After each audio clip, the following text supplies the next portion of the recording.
Halo semua, selamat datang di Sebelah Mata, channel yang mengulas kisah menarik yang dilihat dari sisi lain. Kali ini kita ingin membahas mengenai negara yang memiliki konflik yang terbilang cukup lama dan masih berseteru hingga saat ini.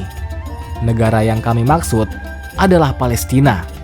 Kira-kira bagaimana ya sejarah Palestina dan bagaimana hubungan diplomatik dengan Indonesia, serta bagaimana bila Indonesia turun tangan untuk membela Palestina melawan Israel? Menarik bukan? Oke, tanpa basa-basi, langsung saja kita ulas.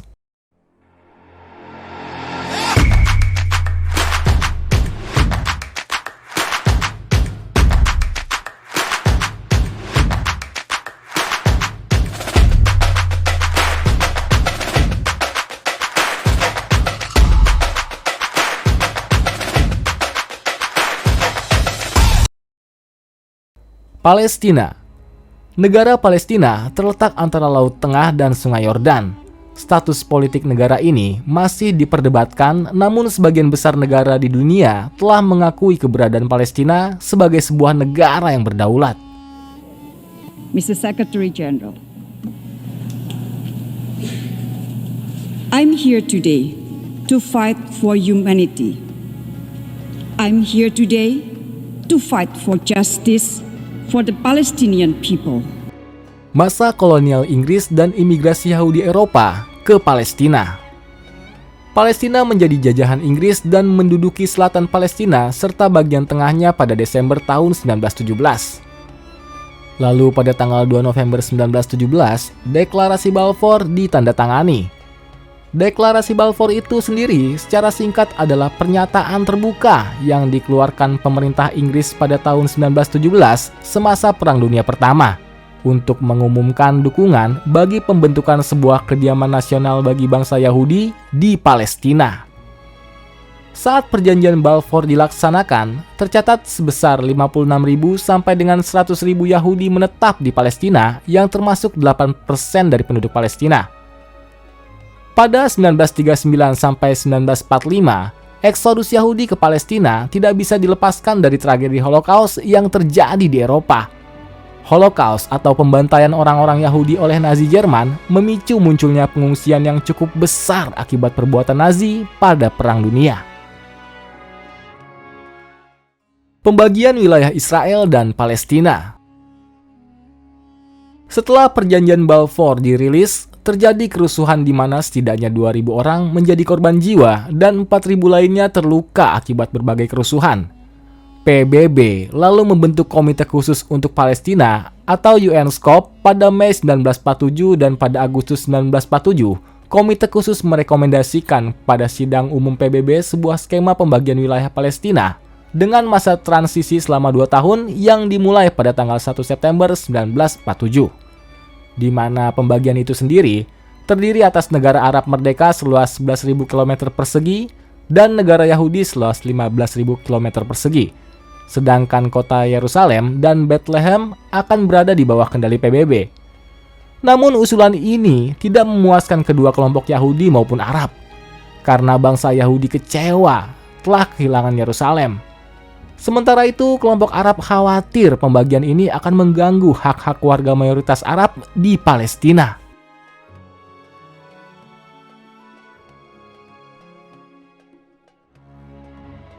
Hubungan Palestina dan Indonesia.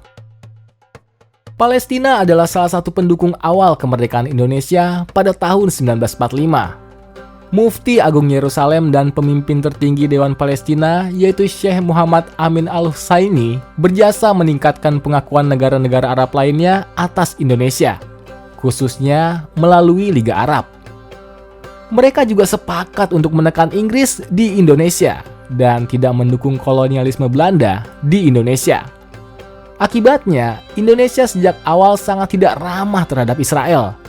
Ini sebagai rasa terima kasih kepada Palestina yang berjasa kepada Indonesia.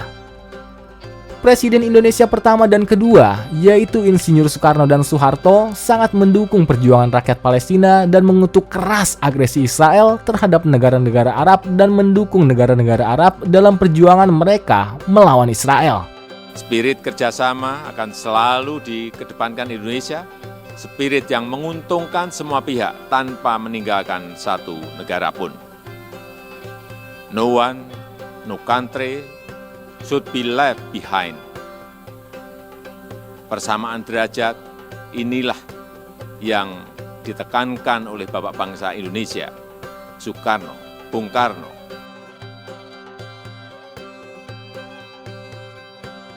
Nah, itulah teman-teman sekilas sejarah serta hubungan Indonesia dengan Palestina. Namun, kalau Indonesia turun tangan untuk menghadapi agresi militer Israel di Palestina, kira-kira bagaimana ya peta kekuatan militernya? Oke, tanpa basa-basi, mari kita ulas. Indonesia merupakan negara di Asia Tenggara yang memiliki luas sebesar 1,9 juta kilometer persegi dengan jumlah penduduk sekitar 270 juta jiwa. Sedangkan Israel adalah negara yang terletak di Timur Tengah dengan luas 20.000 km dengan jumlah penduduk sekitar 9,3 juta jiwa. Anggaran militer. Indonesia memiliki anggaran militer sebesar 9,2 miliar dolar. Sementara Israel menganggarkan anggaran militer mereka sebesar 21,7 miliar dolar. Personil militer, cadangan, dan dukungan tenaga kerja. Indonesia memiliki tenaga militer aktif sebesar 400.000 dan didukung oleh tenaga militer cadangan sebesar 400.000. Dan untuk mendukung konflik atau perang, tercatat tenaga kerja yang tersedia untuk militer sebesar 52 juta orang. Di lain pihak, Israel memiliki tenaga militer aktif sebesar 169.000 dan didukung oleh tenaga militer cadangan sebesar 465.000. Dan untuk tenaga kerja tersedia, Israel hanya memiliki 1,7 juta orang.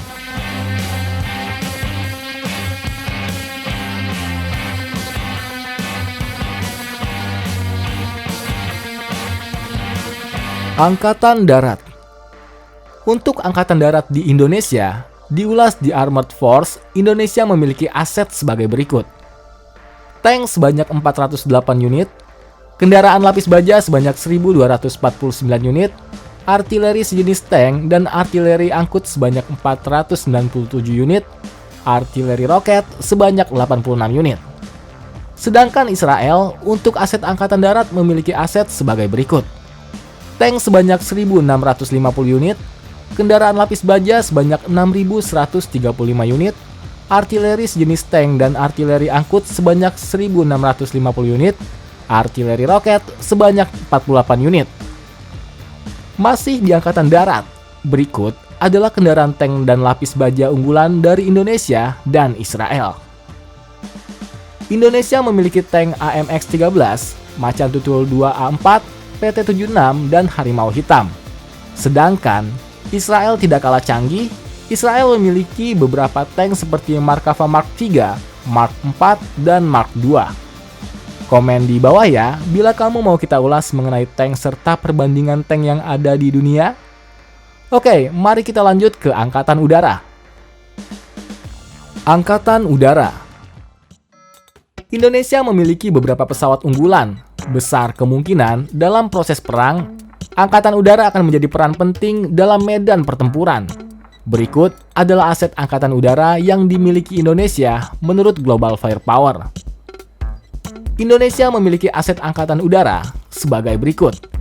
Pesawat tempur berjumlah 64 unit, pesawat transport 66 unit, trainer 126 unit, pesawat khusus 17 unit, helikopter dan termasuk helikopter tempur sebanyak 187 unit.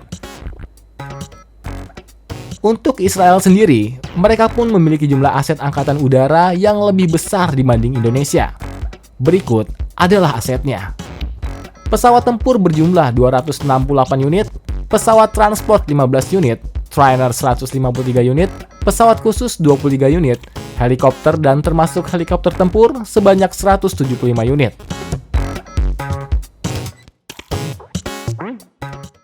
Angkatan Laut. Untuk Angkatan Laut, Indonesia secara jumlah asetnya bisa dikatakan lebih unggul. Indonesia memiliki kapal selam sebanyak 4 unit, frigates 7 unit, corvettes 24 unit, kapal patrol 181 unit. Sedangkan Israel memiliki kapal selam sebanyak 5 unit, corvettes 7 unit, dan kapal patrol sebanyak 45 unit. Nah, demikian teman-teman ulasan video dari kami. Support terus dengan subscribe channel kita, dan terima kasih sudah menonton.